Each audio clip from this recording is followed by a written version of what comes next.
Selamun aleyküm. Dostum bir kaçtı var senin. Şok ederim. Görüyorum bir çıkarsam. Tanıma da. Hayat etti. O inme da. Etmekte dostum. Hayat etti. Yapacak.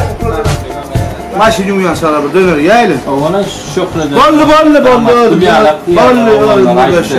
Demek Jim kısancak çayım alaydı şu Türk çayında oğlanlar ayttığı katı diye de. Yine var Kerem o. Dastaf bana var Kerem bu. O dastaf. Anladım.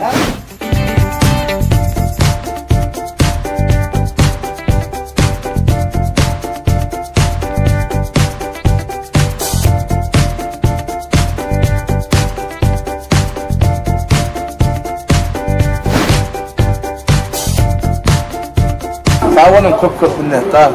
Ne tokarca? Türk'ün çaylarının gelen hipotroteni kaymak bileceği.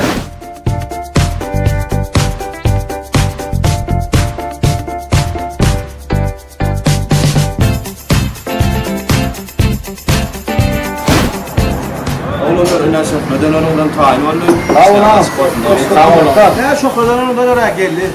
Eğer rezil porta mehman Thomas işlemeden ma tinet duran şolar bizim işimizi görüp aktırıp tüyündürüp işimizi görüp hizmet şokladan son ya tüyecekken o yine bizim şokladan dönerini ilk görüldüğün Thomas işlemimiz olur. Ona ne mi? Bundan sonra da dönerine başlayalım mı? Elbette. Başlanı döneri ilk görüp eğer mehman Thomas açısını bize bakabilir. Başladık mı? Başladı.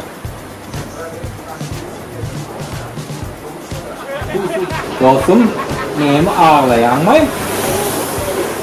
Yok ben İlkini duymayayım.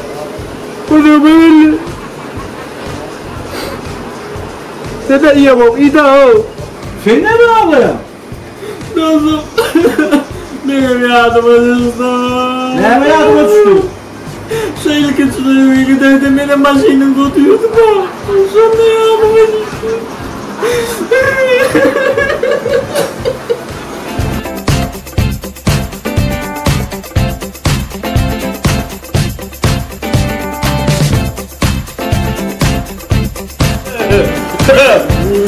Türk'ün çaydan iyisem yaman suyu şöyle ya da.